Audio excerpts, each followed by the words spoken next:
जिज्ञासा कर लीजिए।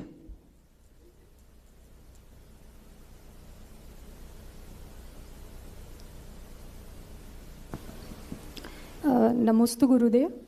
मेरी जिज्ञासा ये है कि मैंने अक्सर महसूस किया है कि एक समय आता है जो बहुत कठिन होता है और उस टाइम पे हम कुछ भी कोशिश करें कुछ भी नहीं होता है, परिस्थितियाँ वैसी हो जाती है कि सब कुछ रुक जाता है, लाइफ टेक अ पॉज।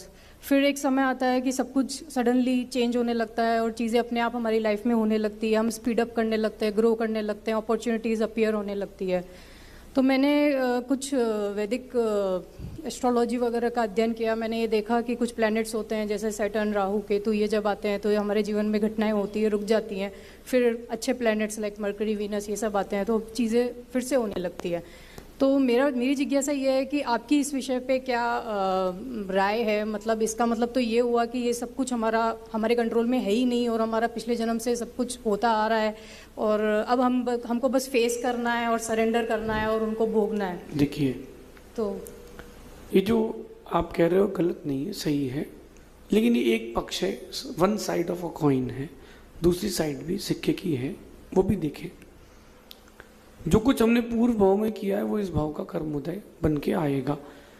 जिसने जैसा कर्म किया वैसा आएगा। ज्योतिष इतना परफेक्ट भी है कि जो परफेक्ट ज्योतिष वाला कोई हो तो वो आपको देख के बता देगा आप कितने भाई बहन हो, कि तुम कितना पानी पीते हो।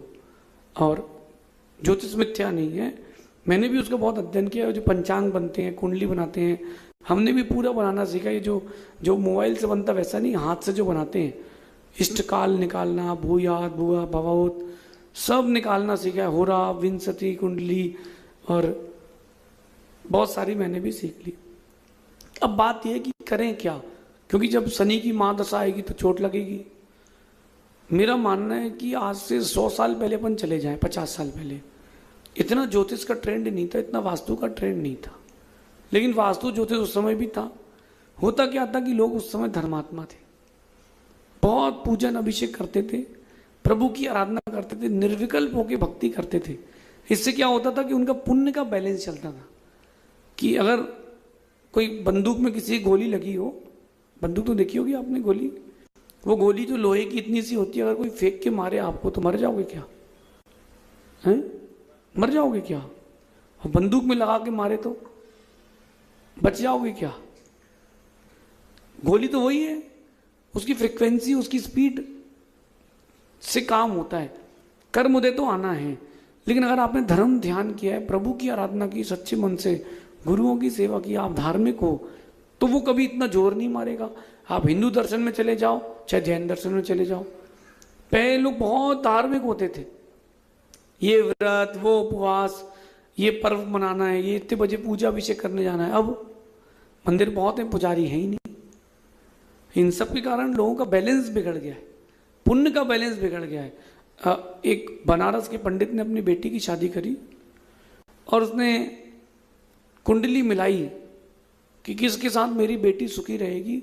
उसने देखा कि लड़का दीर्घायु है, उससे अपनी बेटी की शादी करी। शादी के 5वें दिन बेटी विधवा हो गई।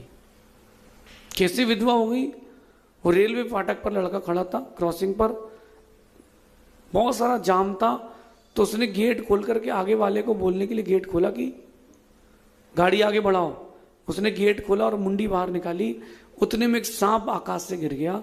चील किसी सांप को ले जा रहा था, सांप उसकी गर्दन में गिरा, उसने डसा, चील आया, सांप वापस उठा के ले गया। 2-3 सेकंड में काम खत्म, वो लड़का वहीं खत्म हो गया। अब बताओ ज्योतिष कहाँ गया? सत्य घटना बता रहा हूं मैं आपको। राम का तो मुहूर्त निकाला गया था राज्याभिषेक का और वनवास हो गया। अपना अपना पुण्य पाप भी एक स्थान रखता है। अगर हम पुण्य का बैलेंस कर लें, सब काम हो सकता है, 100% हो सकता है। तो ये ग्रह गलत नहीं है, ग्रह सही है।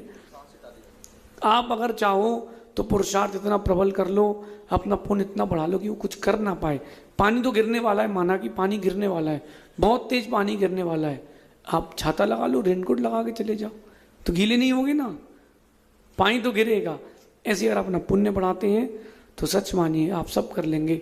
2 साल पहले तक तो मुझे कोई नहीं जानता था, अब सब कहते महाराज जी आपको बहुत सुनते हैं, आई फॉलो यू,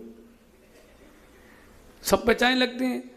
तो यही चीज़ है, पुण्य है तब तक सब पहचानते हैं, और पुण्य खत्म है तो कोई नहीं पहचानता। पुण्य पाप का खेल है, उसको बढ़ा लें, ये अपने आप ढक जाएगा। एक बात बोल के समाप्त करता हूँ। माना कि यहाँ अंगारे रखे हुए हैं, जलते हुए अंगारे हैं, उनको बुझाने के लिए पानी नहीं है, तो क्या करोगे आप?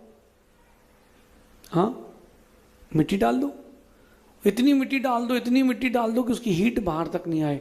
इतना पुण्य बढ़ा लो, इतना पुण्य बढ़ा लो कि वो ग्रह तुम्हारा कुछ भी ना बिगाड़ पाए। बाकी गुरुजी तो हमेशा कहते हैं कि परिग्रह छोड़ दो, सारे ग्रह उतर जाएंगे, ऐसा समझिए।